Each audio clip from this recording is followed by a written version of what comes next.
귀하고 복된 자리에 함께 하신 여러분 모두는 참으로 복 있는 분들인 줄로 믿습니다. 말씀을 통하여 주님을 만나고 주님을 모시고 그리고 주님과 항상 동행하며 살아가는 이 은혜를 입게 되시기를 축원합니다. 자, 오늘의 이 말씀 보면 다윗이 인도자를 따라 부르는 노래 그랬는데, 하나님 앞에 예배를 드릴 때에 이렇게 서로 우리가 교독을 하잖아요.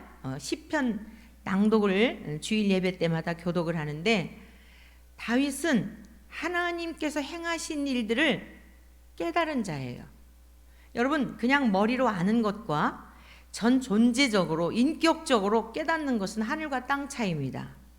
자, 옆집에 있는 우리 바로 옆집에 있는 그 아주머니께서 저에 대하여 아는 것과, 아니 여러분들이 저를 아는 것과 함께 사는 가족들이 제가 어떤 사람인지를 아는 것은 많은 차이가 있는 거예요.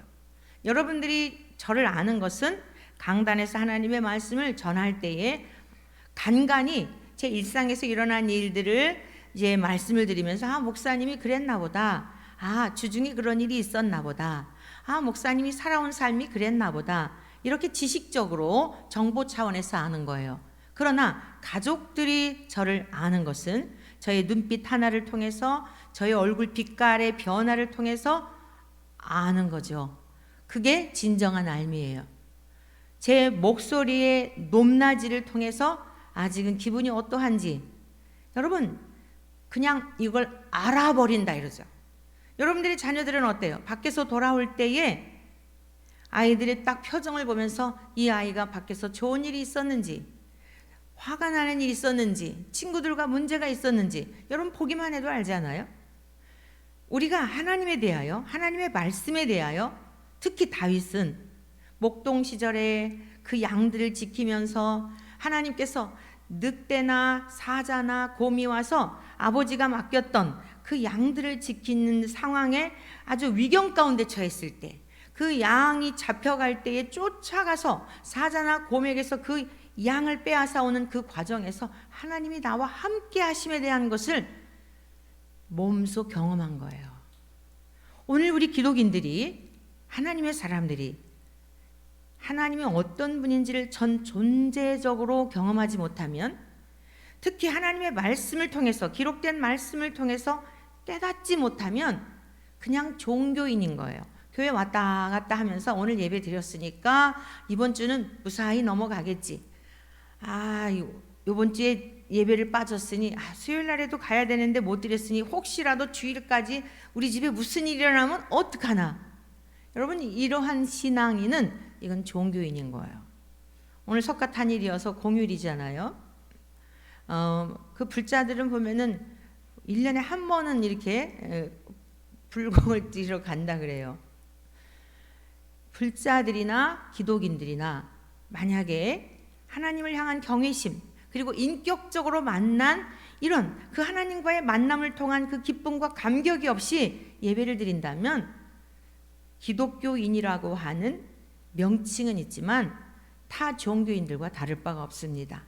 오늘 다윗이 기록한 이 말씀들은 하나님을 경험한 거예요. 하나님이 어떤 분인지를 알아버린 거예요.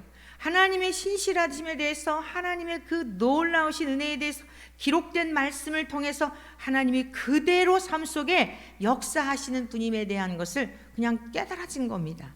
오늘 예배를 드리는 중에 우리 모두에게 이 귀한 은혜가 있기를 축원합니다. 그러면서 특히 다윗은요, 하나님의 말씀을 너무 소중하게 여겼어요. 뭐라고 고백을 해요? 여호와의 율법은 완전하여. 하나님의 말씀이 완전하다는 사실을 믿으시기를 축복합니다. 제가 우리 감리교회에 몸담고 있지만 너무 안타까운 게 뭐냐면, 이 목사님들이 하나님의 말씀을 여기서도 조금, 저기서도 조금, 언제라도 자기들이 분리하면 그 말씀도 버리는 거예요. 그래서 제가 오늘 아침에 감리교회의 영적 창기들, 굉장히 제목 자체가 과격하죠. 글을 써서 감리교회 게시판에 올렸어요. 제가 우리 감리교회가 이렇게 진흙탕이 되고 세간의 일반 일간지에, 일반 방송에, 동성애 퀴어 축제, 퀴어라고 하는 것은 괴상하다, 괴상한 이런 뜻이라고 그랬잖아요. 그냥 아주 난잡하고 입에도 담기에도 정말 역한 이러한 일들, 그러한 사람들이 모여서 그걸 축제라고 하는 그러한 일에 가가지고 가운을 입고, 이 목사 가운을 입고 스토를 걸치고, 그리고서는 꽃잎을 뭘 뿌려가면서 뭐 성부 하나님의, 그러면은 여기 있는 그 야외에서 한 거니까요, 광장에서, 인천에서 했던 일인데, 그러면 이 밑에 있는 동성애자들이면 이 사람들이 깔깔대고 웃는데 막 그냥 이 화가 나가지고 못 견디겠더라고요. 이게 아주 이 다윗이 골리앗 앞에서 아마 이랬는가 보다. 그게 이해가 되더라고요. 비느하스가 모압 여인과 이스라엘 남자가 음란한 행위를 해갖고 하나님 앞에 막 전염병으로 하나님이 치시잖아요. 그런데도 모르고 그 더러운 짓을 하고 있을 때에 비느하스라는 이 사람이 있었어요. 그냥 그들이 있는 장막에 들어가가지고 그냥 그들을 죽이잖아요. 하나님께서 하나님의 마음을 시원하게 해드렸다고 하나님께서 그의 후손에 대한 그 복을 약속하시지 않습니까? 비느하스가 어땠는지가 마음에 이게 이해가 되더라고요. 비느하스의 마음이 이랬는가 보다. 요즘 시대는 그러면 안 되잖아요. 그러면 감옥에 가요. 남 죽였다고. 마음에 얼마나, 세상에 하나님의 이름은 감히 입에 담기도 황송한 겁니다. 믿습니까? 구약의 사람 이스라엘 백성들은요, 야훼라고 하는 이 성경을 읽다가 나오면은 묵음을 했어요. 감히 어떻게 하나님의 이름을 부릅니까? 하나님은 이름도 사실 필요가 없는 분이에요. 하나님 그 자체예요. 여러분, 우리들이 어렸을 때 자라면서 아버지 이름을 함부로 불렀습니까? 동네에 있는 아이들이 아버지 이름 함부로 하고 그러면 놀리듯이 그러면 가만히 있습니까? 쫓아가가지고 그냥 뒷일은 어떻게 되든지 말든지, 네가 뭔데 우리 아버지 이름을 함부로 해 하면서 힘도 없는데도 아무리 막 힘 있는 남자들이 그러더라도 아버지 이름 모욕하면 가가지고 막 그러지 않겠어요? 아니, 세상 만군의 주 여호와 하나님, 그 하나님을 어떻게 그렇게 모욕을 할 수가 있단 말입니까? 그래서 제가 그냥 계속 글을 지금 쓰면서 이러면 안 되지. 그러니까 뭐 비난도 하고 조롱도 하고 뭐 어쩌고 저쩌고 별 얘기들 다 그러거나 말거나. 사랑하는 성도 여러분, 하나님을 경외하시기를 축복합니다. 하나님을 경외한다는 건 뭐냐면 하나님의 말씀을 소중히 여긴다는 거예요. 여러분, 효성스러운 자식은 어떤 특징이 있어요? 아버지나 어머니가 하시는 말씀을 심중에 담아두고 그 말씀대로 순종하는 자식 아니겠습니까? 여러분, 부모님들은 또한 어떻습니까? 자식이 뭐 먹고 싶다고 지나다가 이 얘기를 해도 그걸 마음판에 새기고 밖에 나갔다가 들어갈 때, 여러분, 그거 봉다리에 붕어빵이라도 붕어빵 먹고 싶다고 했으면 사들고 들어가는 게 우리 부모의 마음 아닙니까? 하나님이 우리들에게 무엇을 우리에게 공급하여 주시는 것에 무엇이 부족하였습니까? 지금 저와 여러분들이 이렇게 살아있다는 것 자체가, 저와 여러분들이 이렇게 걸어 다니는 것 이 자체가, 저와 여러분들은 그냥 이 엄청난 기업인보다도 더한 거예요. 삼성가의 그 총수가 얼마 전에 돌아가셨잖아요. 25조인가 얼마인가를 남기고 가셨잖아요. 그 재산을 가지고서도 저와 여러분들처럼 이렇게 이런 몸을 가지고 살지를 못했어요. 수년 동안 여러분, 그 많은 재산을 가지고서도 김밥 하나, 여러분 라면 하나 먹을 수 있는 그거 해결하지 못했다니까요. 가난하다고 생각하지 마시기 바랍니다. 따라하세요. 나는 부유한 자다. 재벌집 자제 정도가 아닙니다. 왕족 정도가, 이 땅의 왕족 정도가 아니에요. 만왕의 왕이신 하나님의 자녀인 줄로 믿습니다. 아버지의 것 가지고 살아가는 거예요. 그냥 필요할 때마다 아버지 필요해요 라고 하지도 않았는데도 다 알아서 해결해 주시는 분이에요. 그런데 하나님 우리에게 딱 한 가지만을 원하세요. 하나님을 구하라는 거예요. 근데 하나님을 어디서 구해요? 하나님이 뭘 원하시는지를 어떻게 알아요? 그래서 하나님이 우리에게 성경을 주신 겁니다. 제가 10대 때 청소년 그 기에 니체라고 하는 철학자가 있어요. 이 사람은 아주 허무주의, 이 신은 죽었다 그러면서 뭐 한동안 정말 이 세계사적으로 그 철학자로서 많은 악영향을 끼쳤던 사람이죠. 쇼펜하우어라고 하는 허무주의 철학자가 있어요. 제가 10대 때부터요 이런 사람들의 책을 탐독했던 사람이에요. 근데도 기쁘지 않고 오히려 더 우울감이 있고, 그리고 아무리 당대에 뭐 유명한 노벨 문학상 이런 상, 그 당대의 노벨 문학상 수상작들이 있잖아요. 그런 것을 이렇게 읽어보아도 뭔가 모르게 참 이렇게 아름다운 것 같은데 2%가 부족한 게 느껴지는 거예요. 아무리 유능한 신학자가 집필한 책이라 할지라도 읽고 나면은 2%가 부족한 게 느껴지는 거예요. 그런데 하나님의 말씀을 읽고 하나님의 말씀을 들으면 꽉 채워지는 느낌을 받은 거예요. 그래서 제가 오직 성경, 하나님의 말씀을 애독하고 그저 하나님 말씀 한 권이면 충분한, 여러분 이 삶을 제가 수십 년 동안 살아오게 된 겁니다. 그런데 이게 바른 길이더라고요. 세상의 철학이나 사람들의 신학의 어떤 그런 정리되어져 있는 개념들이나 이런 것은 사람들의 소견이에요.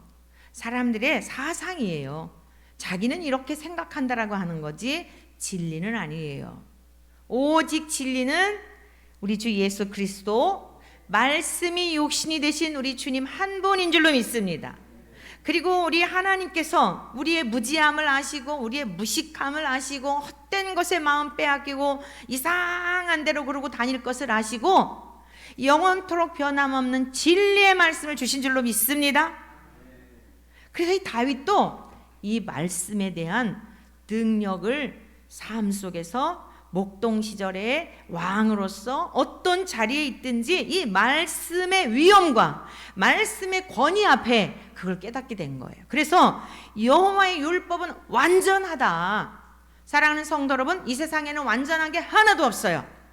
당대에 아무리 유명한 철학자일지라도, 세상에서 아무리 많은 사람들에게 존경받는 소설가일지라도, 문학가일지라도, 시인일지라도 완전한 글이 없고 완전한 사상이 없고 완전한 가치관이 없으나 오직 하나님의 말씀만은 완전한 줄로 믿습니다. 그럼 이 완전하다는 게 무슨 뜻일까? 하나님이 어떤 분인지를 알 수 있는 유일한 완전한 길이에요. 성경을 통해서만 하나님이 어떤 분인지를 알 수 있다 이 말씀입니다. 여러분, 아버지가 뭘 원하는지를 알아야 아버지와 자식이 화목할 거 아니에요. 아버지가 원하는 것은 너 지금 너의 직업은 공부하는 학생이야. 그러니 열심히 공부를 하거라. 그러면 하기 싫어도 눈 비비고라도, 그리고 열심히 하는 자식을 보면, 순종하는 자식을 보면 아버지가 밖에 나가서 지게 일을 하면서 막노동을 할지라도 보람이 있지 않겠어요? 그런데 하라는 공부는 안 하고 맨 저 PC방에 가서 오락에 빠져가지고 친구들하고 몰려다니면서 하지 말라는 일만 골라서 하면, 여러분 아버지가 대통령의 자리에 있다 할지라도 그 자식은 근심덩어리인 거예요. 그리고 그 가정은 지옥인 거예요. 그런데 막노동을 하고 세상 사람들이 알아주는 사람이 없어도 아버지를 아버지로 여기면서 아버지가 하는 그 말을 마음에 새기어 심중에 새기어 힘들어도 아버지가 원하는 그 삶을 살려고 노력하는 걸 보면 너무너무 아버지가 보람을 느끼고, 그리고 이 아이가 자기보다도 자식보다도 배운 가방끈이 짧은데도 아버지를 존귀히 여기면서 공개할 줄 아는, 공부를 잘하고 나서 세상에서도 아주 고명한 자가 됐는데도 아버지를 귀히 여기면서 초등학교도 못 나오고 가난한 집에 태어나서 지게꾼으로 평생을 살았다 할지라도 아버지를 아버지로 존중히 여기는 그 집안은, 여러분 그게 천국인 줄로 믿습니다.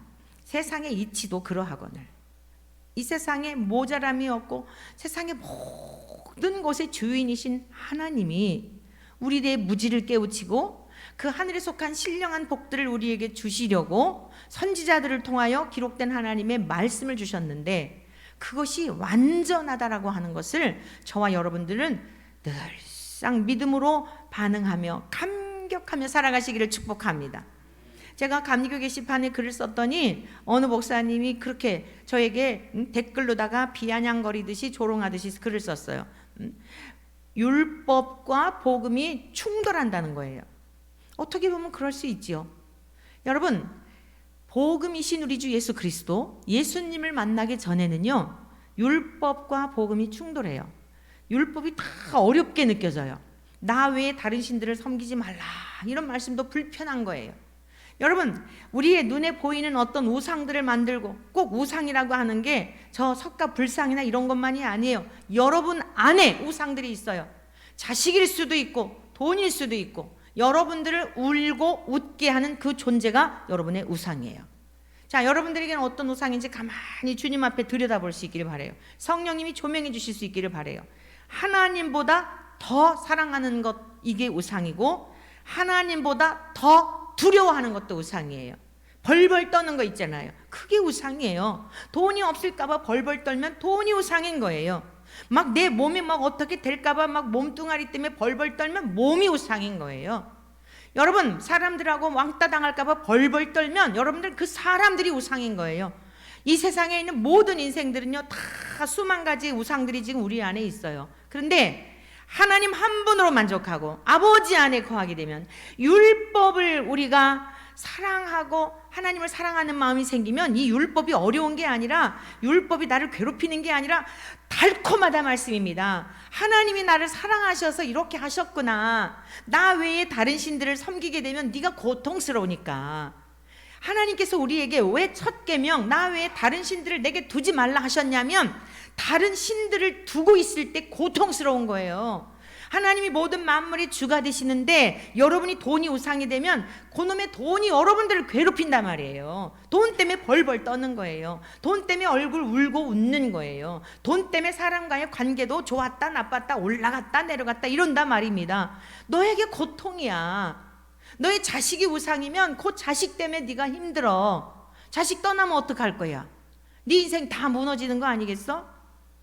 다 나중에 만나. 앞차 타거니 뒤차 타거니 앞서가도, 자식이 앞서갈지라도 이후에 그 아들에게 믿음의 유업을 이어줬다면 천국에서 만나서 영원토록 이별하지 않고 사는 거야. 사랑하는 성도 여러분, 우리는 지금 나그네 인생길인 겁니다.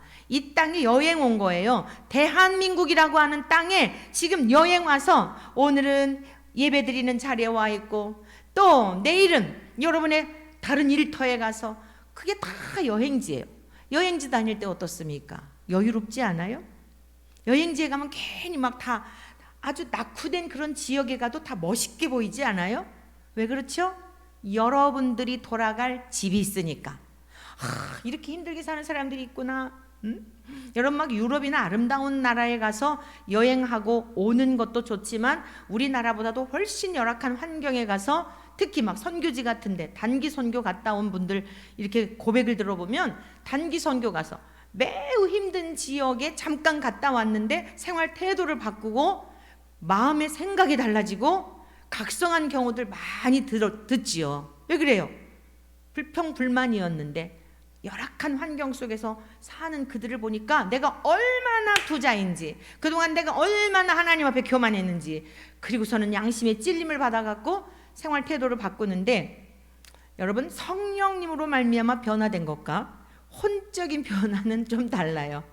단기 선교 가서 깨닫고 내가 이렇게 살아야지 했는데 일주일을 가는 경우 있고, 길면 한 달 가는 경우 있고, 또 어떤 경우에는 더 오래 가기도 하고 그러기도 해요. 그런데 성령님을 통하여 변화되게 되면, 여러분, 그것은 주님 나라 갈 때까지 영구한 것인 줄로 믿습니다.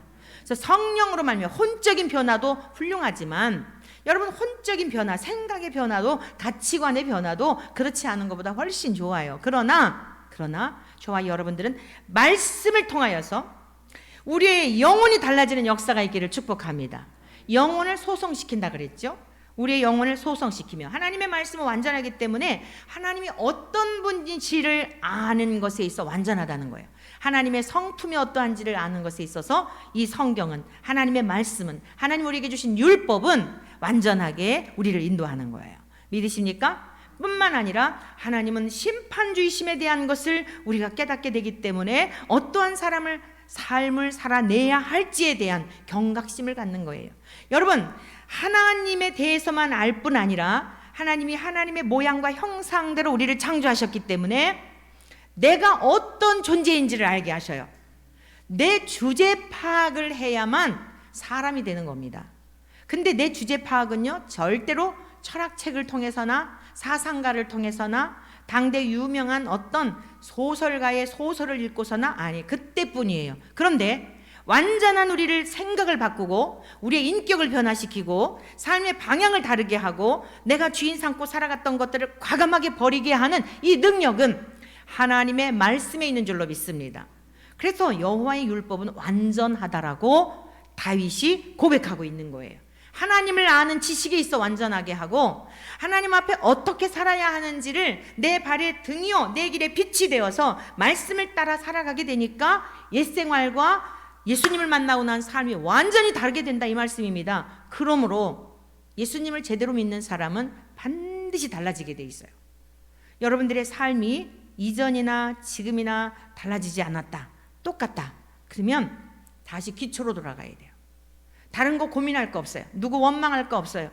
여러분들의 신앙이 과거에나 현재나 똑같다, 여전히 불평스럽고 여전히 짜증스럽고 믿음은 과거에 보고 현재를 비교해 봤을 때 하나도 잘한 것도 없고 이렇게 성장한 것도 여러분이 느끼지 못하고 여전히 세상에 대한 욕심과 욕망에 대한 그 끊임없는 여러분 안에 불타고 있는 것들은 변함이 없고 남들이 부럽고 나는 왜 이럴까 여전히 이러하다고 한다면 여러분의 신앙은 어디로 돌아가야 되냐면 기초로 돌아가야 돼요. 하나님을 아는 지혜와 지식을 구해야 할 줄로 믿습니다. 하나님을 구해야 돼요. 하나님, 저를 일깨워 주시옵소서. 제가 교회는 수십 년 동안 다녔는데 하나님을 아는 지혜가 없고 하나님을 아는 지식이 없어. 오늘 내 신앙의 자리를 돌아보니 엉망진창입니다. 교회를 다닌 횟수는 수십 년인데 주님, 제 안에 감격도 없고 감사도 없고 여전히 세상이 좋고 여전히 세상에서 목마른 삶으로 이렇게 살아가니 어찌하면 좋습니까? 여러분, 이것을 구할 수 있는 자체도 하나님의 은혜인 걸 믿으시기를 축복합니다. 그게 초보적인 게 아니라 사실은 그 신앙도 하나님이 부어주시는 은혜라야 가능한 거예요.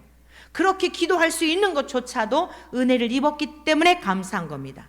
그런데 그 하나님의 은혜, 긍휼히 여기심, 하나님께서 주시는 풍성한 은혜, 하늘에 속한 신령한 복을 받지 못한 자들은요, 내가 뭘 이 정도면 됐지, 뭐가 부족했어, 내가 지금 하나님 앞에 얼마나 나름대로 헌신하고 사는데 내가 뭐 어째서, 이러고서는요 고개가 빳빳한 거예요. 그런 사람들은 구하지도 않아요. 그런 사람들에게는 은혜를 베푸시지 않아요. 왜? 심령이 가난하지 않기 때문에, 교만한 자이기 때문에, 악인의 길을 가기 때문에.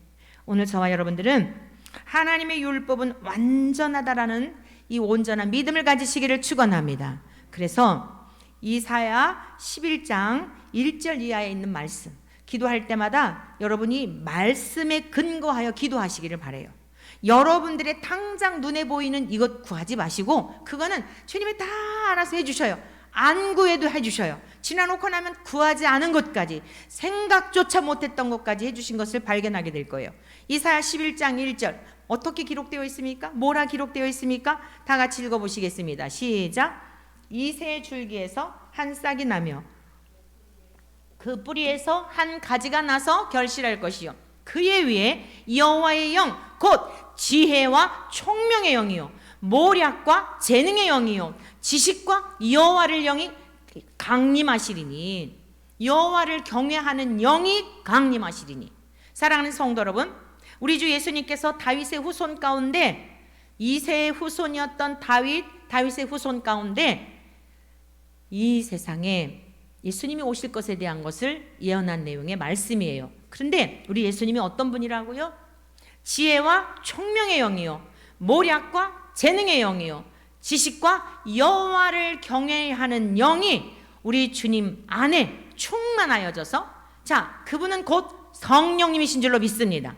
우리 예수님만 그러한 게 아니라 성령님이 우리 안에 임재하셔서 우리와 내주하시고 함께 하신다는 것은 동일한 우리 예수님에게 함께 하셨던 성령님이, 그 성령 하나님이 우리와 함께 하실 때에 지혜롭게 하시고 총명하게 하시고 악한 원수 마귀와 싸워 이길 수 있는 모략을 주시고 재능을 주시고, 재능이라고 하는 것은 힘을 말하는 거예요. 이 힘은요, 오직 성령이 너희에게 임하시면 너희가 권능을 받고 이랬잖아요. 그 권능과 같은 의미예요. 구약에서는 재능이라고 하였지만 신약에서는 성령이 우리에게 임하셨을 때 권능을 힘입는다. 그 권능이 뭐냐면 능력인데요. 이 능력은 다른 사람을 뭐 어떻게 이렇게 세상을 뒤집어 엎고 뭐 막 개혁한다고 난리들이죠. 그게 아니라 나를 죽이는 능력이에요. 성령님이 우리 안에 계시잖아요. 그러면 내 고집, 내 의, 내 교만, 부모님 절대 못 고쳐요. 여러분 자식들 고집 고쳐 보셨나요? 고쳐 보셨어요? 장가 갈 때까지 고쳐 보셨나요? 장가 가서 아기를 낳는데도 고치던가요? 자기가 스스로 깨달아야 자식을 낳아가지고 똑같은 자식을 낳아서 똑같이 경험해 볼 때 내가 아버지한테 이랬나 보다, 내가 엄마한테 이랬나 보다 하면서 스스로 깨닫는 거예요. 옆에서 잔소리, 그래서 그걸 잔소리라 그러죠. 부모가 말씀하는 것을 교훈으로 받지 않고 이 자식들은 잔소리한다 그래요. 2번만 하면 잔소리한다 그래요. 여러분 우리는 스스로 고칠 수가 없습니다. 그런데 하나님의 영, 예수 그리스도의 영, 동일하신 성령 하나님 우리 안에 좌정하셔서 우리 안에 임하시게 되면 우리의 강팍함도, 우리의 교만함도, 내 의도 이런 것들을 죽이는 능력을 주시는 거예요. 그래서 가장 먼저 성령으로 거듭난 사람, 하나님의 말씀에 방망이에 쳐서 자기를 복종시키고 주의 영으로 거듭난 사람들은요, 첫째 자기 자신이 알아요. 자신이 어떻게 아냐? 과거에는 어떤 사건들만 만나면 막 누가 뭐라고 그러면 혈기가 막 충만해갖고 화가 발끈발끈 솟았어요. 근데 어느 순간부터 똑같은 상황인데도 화가 안 나는 거예요. 할렐루야.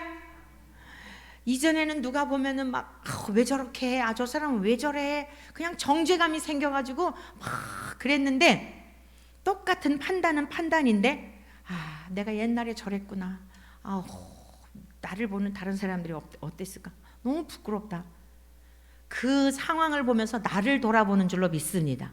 그래서 그들을 정죄하는 게 아니라 같은 말을 할지라도 빨리 거기서 빠져나와. 그거 옳은 길 아니야. 나도 다 경험해 봤어. 그거 다 착각이야. 빨리 주님께로 빠져나와. 당신의 그 의에서 빠져나와. 주님께로 나오면 주님이 고쳐주셔. 글을 하나 쓰더라도, 말을 하나 하더라도, 무엇을 하더라도 누구를 정죄하기 위한 게 아니라 그 자리에서 빠져나와. 그것도 다 경험해 봤기 때문에 내가 그거 아는 거야. 네 심령 상태가 뭔지를 아는 거야. 여러분, 영들을 다 믿지 말고 영들이 하나님께 속하였나 시험하여 보라 분명히 말씀하셨어요. 오늘 우리가 살아가는 이 시대에는 영 분별하는 은사를 주시기를 축원합니다. 목사님이어서 천국 가게 하는 게 아니에요. 목사님도 우리의 영원한 목자장이신 예수님을 따라가는 목동에 불과해요. 목동. 예수님께서 맡기신 양떼들을 인도하는 목동이지 목사님이 목자가 아니에요. 그래서 목회자들 때문에 시험 들 것도 없어요. 그리고 이건 아니다 싶으면 얼른 하나님 나를 바른 길로 잘 인도해 줄 수 있는 그러한 목동을 만나게 해주세요. 뭐 목사님, 목자 이렇게 같은 동료들 그러는데 그러면 되는 거예요. 그 무슨 목사님 이랬다 그래서 교회를 안 나가고 뭐 누가 뭐 이랬다 그래가지고 뭐 어째 시험 들어서 장로님이 그랬다 그래가지고 이러고, 여러분 그거 아니에요. 여러분 안에 예수님의 영이 거하시면요, 주일날 월, 화, 수, 목, 금, 토 왜 사는 줄 알아요? 주일날 사랑하는 주님 만나고 싶어 사는 거예요. 그런데 어떻게 예배를 안 드려요? 어떻게 집에서 가만히 있을 수 있어요? 유튜브를 통해서 요즘은 많은 예배들이 있잖아요. 그걸 통해서도 예배를 드리지만 막 가서 주님 만나고 싶어서 그렇다고 여기 온다고 뭐 주님이 이렇게 나다 하고 그러시나요? 가정에서 드리는 거하고 실제 와서 하나님께 예배 드리는 거하고는 많은 차이가 있는 거예요. 경험하셨죠? 한두 번은 신선할 수 있어요. 한두 번은 교회 안 와도 한두 번은 신선할 수 있는데 그것이 3번이 되고 4번이 되고 5번이 되면 다 성에 젖어서 얼마나 우리의 이 소재 자체가 흙덩어리이기 때문에 자기 합리화에 빠지는지 몰라요. 편하거든요. 주일날 예배 드리러 나가려면 차려입어야죠. 뭐 입고 가야 되나, 뭐 아주 또 가야 되나 말아야 되나, 뭐 방송에서 코로나 어쩌고 많은 복잡하게 하는 일들이 있잖아요.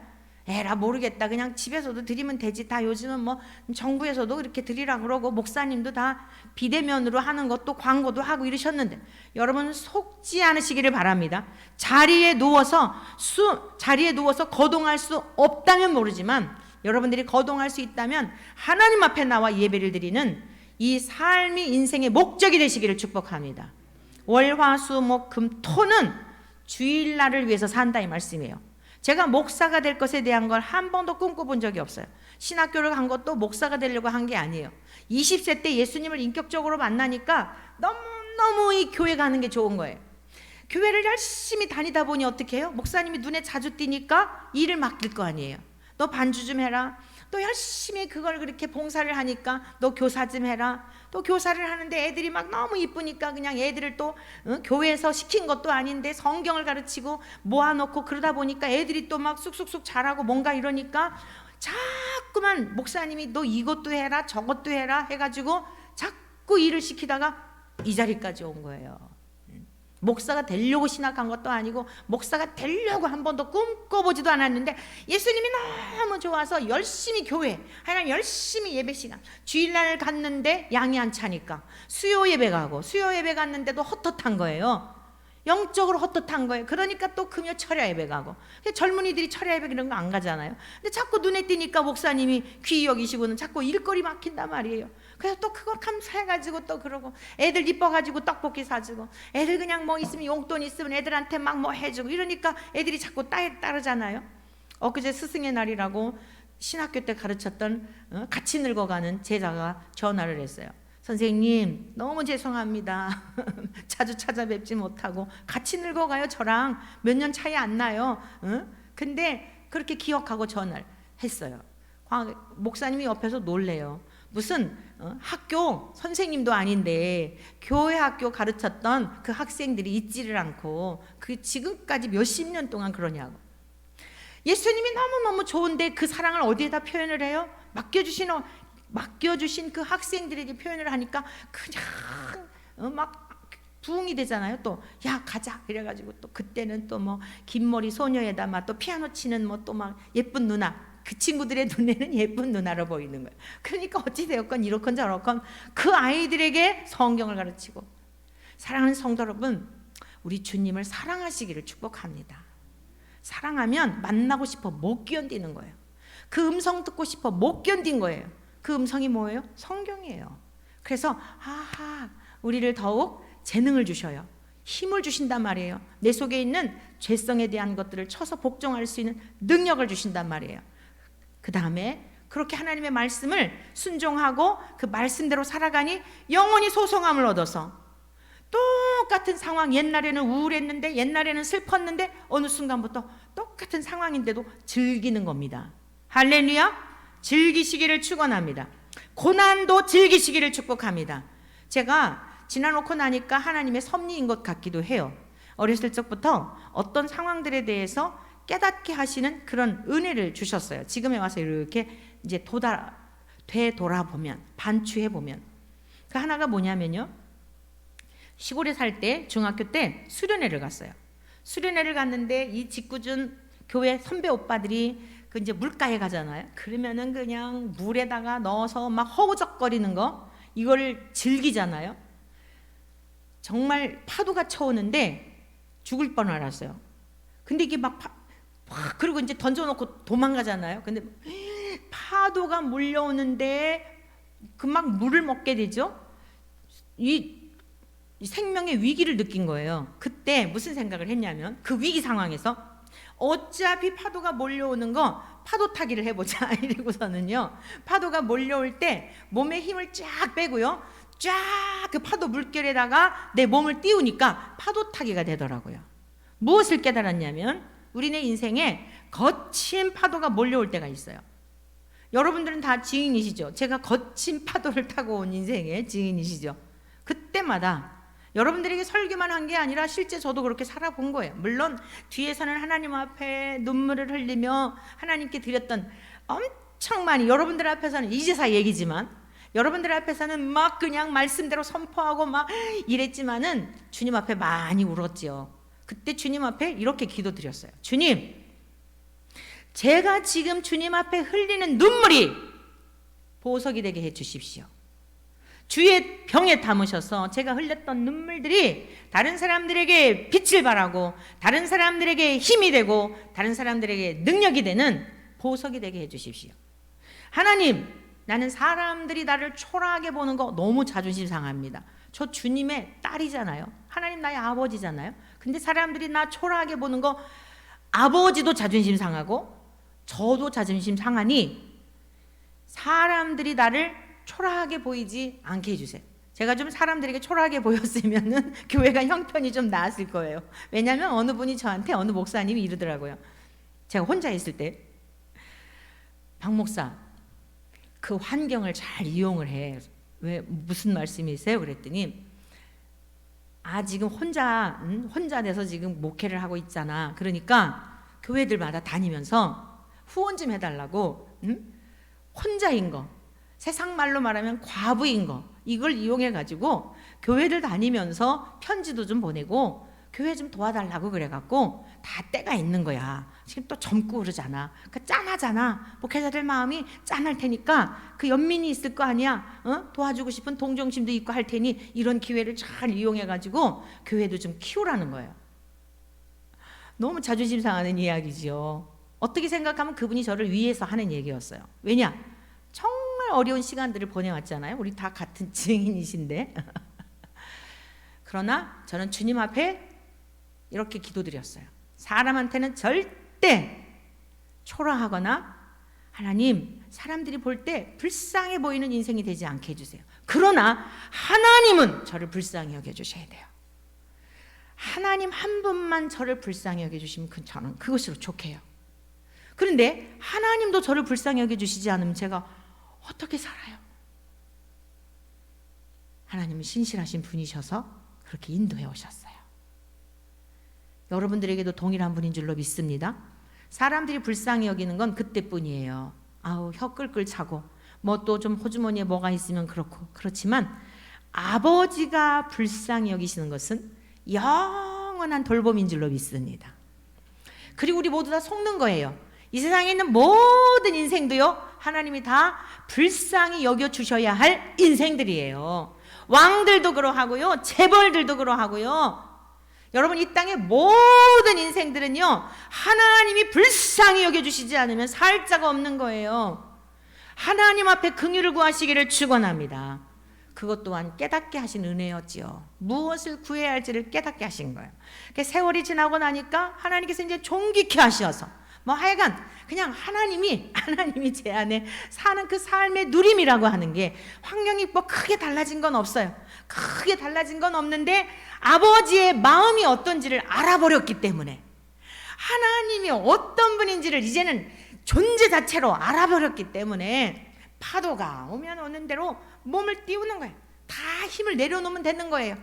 맞습니다. 주님 아무것도 아닙니다. 주님 죽이시든지 살리시든지 알아서 하세요. 그게 힘 빼는 거란 말씀이에요. 내가 어떻게 해보려고 하지 말고 알아서 하세요. 데려가시겠으면 데려가시고, 앗아가시겠으면 앗아가시고 하세요. 마음대로 하세요.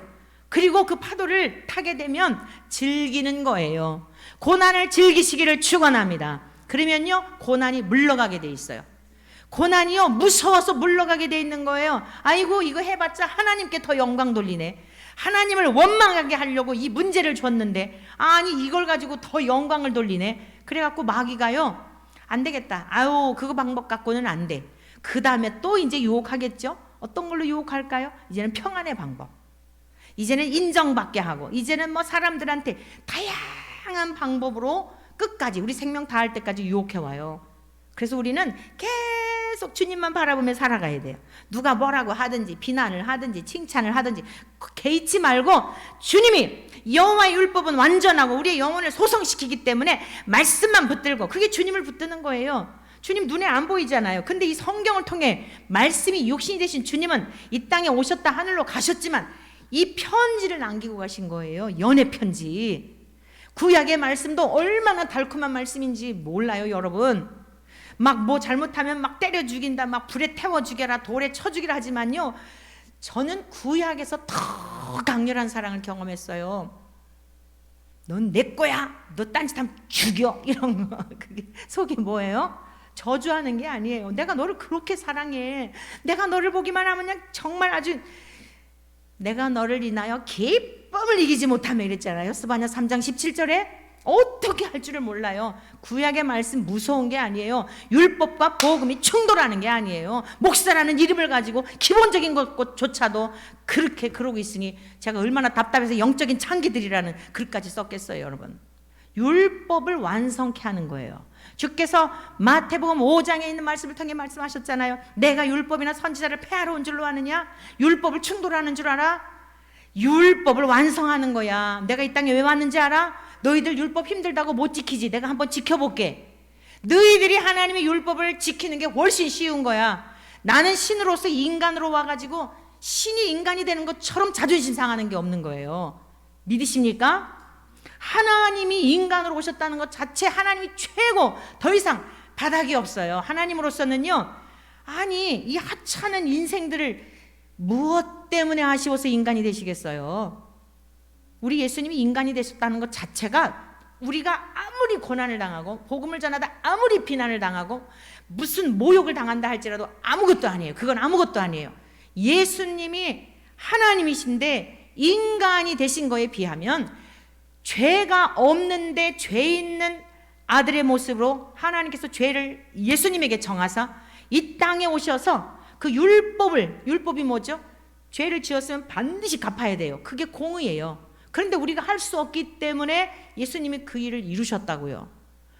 그 공로로 말미암아 저와 여러분들도 그냥 공짜로 죄 없다, 예수님을 믿은 것밖에 없는데 너희들도 죄 없어, 너희는 나에게 속한 자야, 하나님이 그냥 우리를 징계하시려면 아이고 왜 그러세요, 내가 다 갚았는데. 사랑하는 성도 여러분, 나아짜 있잖아요. 나아짜 보게 되면은요, 그 밑에 어린 양변이 있어요. 어린 양변.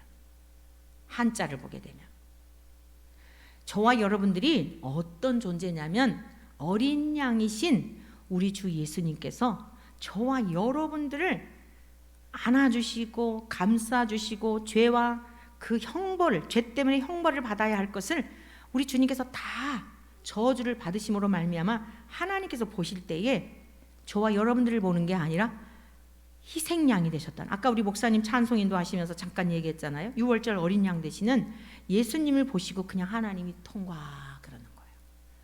여러분, 이 세상에서도 무슨 인척관계 있고 그러면 권력자들이 이렇게 청탁하고 이러잖아요. 사실 엄밀한 의미에서 보면 참 그게 애매한 그런 거예요. 하나님께서요, 예수님 보시고 예수님이 우리 하나님께 대신 갚아주시고 우리를 청탁해 주신 거예요. 나를 보고 용서해 주세요. 그런데 어떻게 우리가 그 은혜를 입었는데 그분의 이름을 망령되이 일컫고 어떻게 그분을 욕되게 할 수가 있을까요? 그리고 어떻게 우리가 모욕을 당하는데도 가만히 있을 수 있을까요? 사랑하는 성도 여러분, 오늘 하나님의 율법은 완전하고 우리의 영혼을 소성시켜서 죽었던 영혼들이 살아나니까 아버지의 사랑도 알고 그 은혜도 깨닫고, 그 다음에 여호와의 증거는 확실하여 우둔한 자를 지혜롭게 하고, 오늘 지금 제가 여러분들에게 말씀을 증거하였을 때, 우리의 눈으로 보고 소리내어 읽었을 때, 우리가 진짜 무지한 자지, 우둔한 자지, 우매한 자지. 그런데 그러한 나에게 이 엄청난 하나님 자신이 이 땅에 오셔 나를 사랑하셨네 깨닫게 된 은혜가 있기를 축원합니다. 우둔한 저와 여러분들을 하나님의 말씀을 통하여 깨닫게 하시고 지혜롭게 하시는 은혜가 있기를 축원합니다. 8절 말씀 다 같이 읽습니다. 여호와의 교훈은 정직하여 마음을 기쁘게 하고. 여러분, 하나님의 말씀은 티끌만큼도 거짓이 없어요. 왜냐? 하나님은 거짓이 없는 분이기 때문에, 하나님은 신실하신 분이기 때문에, 약속한 것은 반드시 이루시는 분이기 때문에. 할렐루야. 그래서 저와 여러분들이 이 말씀을 지키게 되면, 이 말씀을 따라 행하게 되면 억지로나 부득이함이 아니라 주님이 너무 좋으니까, 주님을 너무 사랑하니까, 사랑하는 징표가 뭐라고요? 말씀을 행하는 거란 말이에요. 그러니까 그대로 살아봤더니 세상이 주는 것 같지 않은 기쁨이 있는 거예요. 여러분, 에덴에서 쫓겨났다라고 하는 것을 자꾸 장소적 개념으로만 생각하지 말아라 그랬죠? 에덴이란 기쁨이란 뜻이란 말이에요. 우리 인간들의 모든 노력들을 보면 다 기쁨을 얻기 위한 노력들이에요. 가만히 보세요.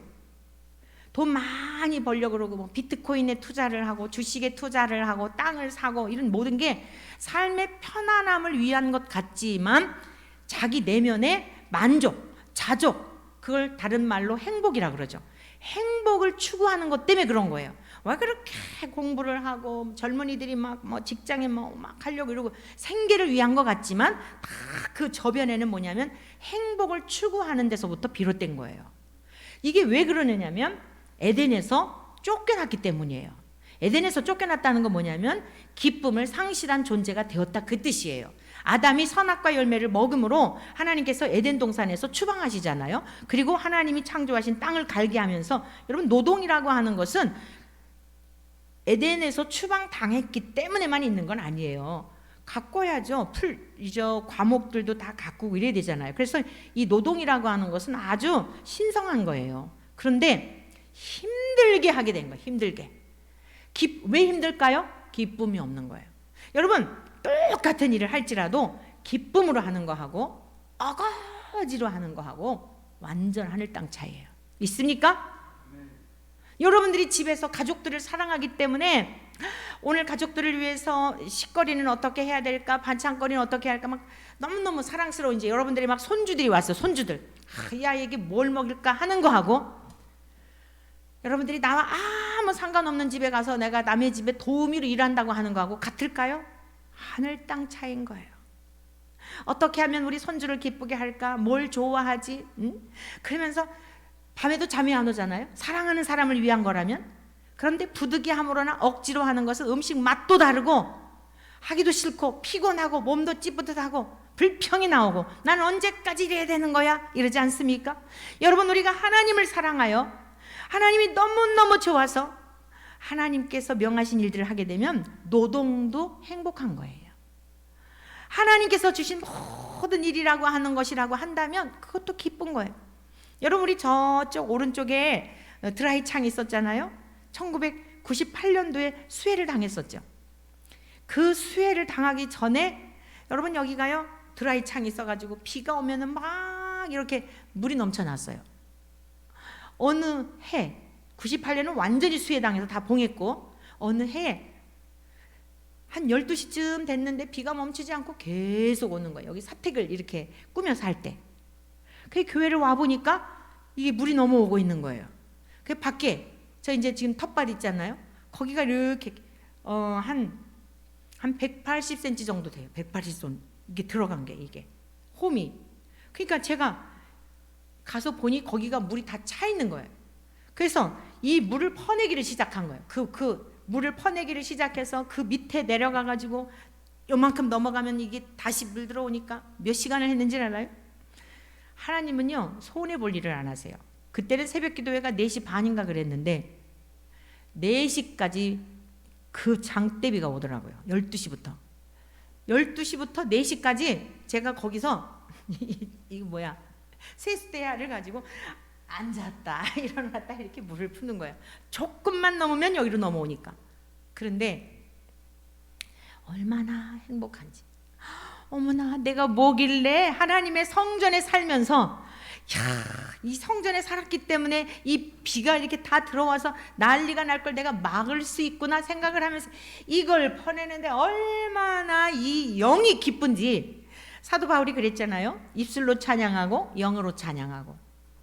밖에가 다 아파트 단지니까 그 야심한 밤에 12시부터 그 노래를 할 수는 없잖아요. 소리내서. 그러니까 영으로 찬양을 하는데 내 영혼이 은총 입어 중한 재짐 벗고 보니 그러면서 그 찬양이 영으로 막 찬양이 나오는데 힘든 줄도 모르고요. 이걸 앉았다 일어났다 앉았다 4시간을. 왜냐? 잠깐이라도 쉬면 넘어오니까. 강단에서 하나님의 존귀한 말씀을 증거하는 일도 참 감사하고 감격스러운 일인데 저는 거기 그날 잊을 수가 없어요. 동일한 감격이 있더라고요. 하나님의 성전을 위하여 이 물을 퍼내는 일이 그것도 여러분 어떤 일이에요? 거룩한 일인 거예요. 얼마나 감격스러운지 저는 경험했어요.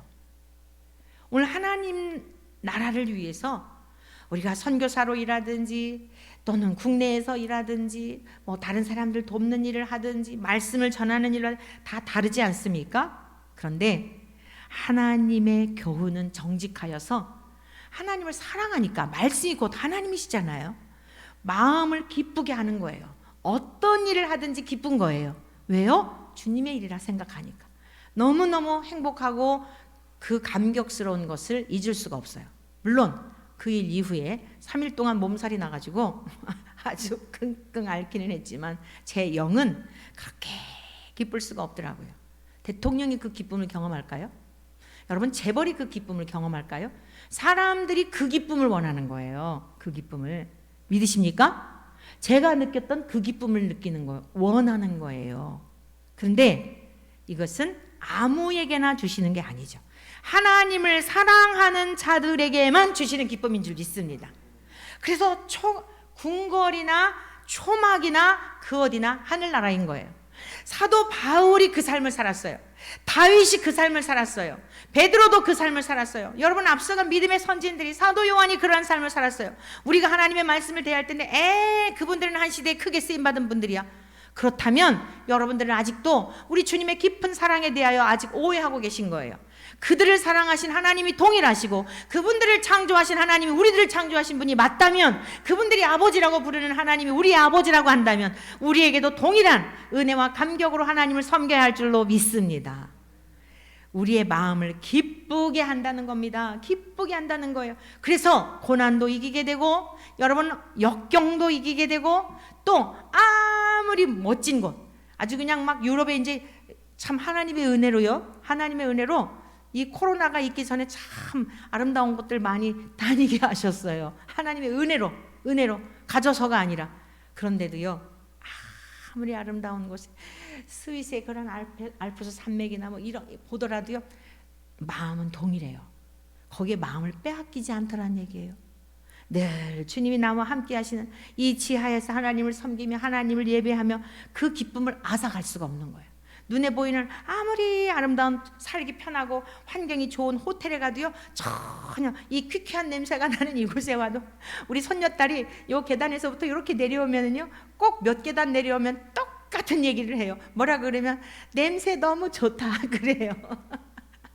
우리 7살짜리 손녀딸이 요 계단에 내려올 때 할머니 냄새가 너무 좋아. 무슨 냄새? 지하실 냄새. 지하실 냄새인데 이 아이는 좋다는 거예요. 왜 그럴까요? 자기가 좋아하는 할머니와 함께 이 교회에 와서 하여간 뭐 이것저것 이제 여기서 뭐 찬양도 하고 놀아주기도 하고 뭐도 하고 말씀도 나누고 여러 가지 이제 같이 놀아주거든요. 자기는 이 자리가, 이 교회가 너무 좋은 거예요. 꼭 몇 계단 내려오면 그 자리에서 할머니 냄새가 너무 좋아. 전 그 얘기 들을 때마다 은혜가 돼요. 여러분, 내 마음에 사랑이 있으면 퀴퀴한 냄새도 향수로 느껴지는 줄 믿습니다. 우리 모두에게 주님을 지극한 마음으로 사랑할 수 있기를 축복합니다. 마음을 기쁘게 해주셔요. 돈이 기쁘게 하는 게 아니라, 여러분, 우리가 막 건강하기 때문이 아니라 어떤 형편과 처지에서든지. 그 다음에 그 다음 절 보겠어요. 여호와의 계명은 순결하여 뭐라고요? 눈을 밝게 하시도다. 할렐루야. 어떻게 이러한 것들을 깨닫게 되고 이러한 삶을 누릴 수 있는 거예요? 죽었던 우리의 눈이 떠졌기 때문에. 에베소서 2장 1절의 말씀과 같이 그는, 우리 예수님은 죄와 허물로 죽은 너희를 살리셨도다. 저와 여러분들과의 하나님과의 관계가 회복이 되었기 때문에 우리의 눈을 밝게 하여서 우리의 마음도 기쁘게 하고 나그네 인생길 즐기면서 어떤 상황이든 환경이든 감사하며 기뻐하며 찬양하며 살도록 인도하여 주시는 줄로 믿습니다. 오늘 사랑하는 성도 여러분, 하나님의 말씀을 붙들고 하나님을 아는 지혜와 지식에 있어 완전하시기를 축복하며, 우리가 주제가 어떠한 자들인지를 알아서 더욱 마음을 겸비하여 하나님을 경외하고 하나님을 인하여 기뻐하고 즐거워하고 나 같은 인생을 품어주시고 사랑하여 주신 나 같은 인생을 위하여 십자가에 죽으시고 그 사랑의 열정 때문에 죽음 가운데 있지 않고 발딱 일어나셔서 하나님이 살리셔서 부활하게 하시고 저와 여러분들도 부활과 영생에 참여하게 하신 그 하나님의 사랑을 기리며 우리 안에 내주하시는 성령님과 더불어 날마다 천국의 삶을 살아가시고 하나님의 나라가 이 세상 가운데 퍼져가는, 확장되어가는 귀한 일에 쓰임받는 우리 모두 되시기를 주의 이름으로 간절히 축원합니다. 이 시간 우리 찬송가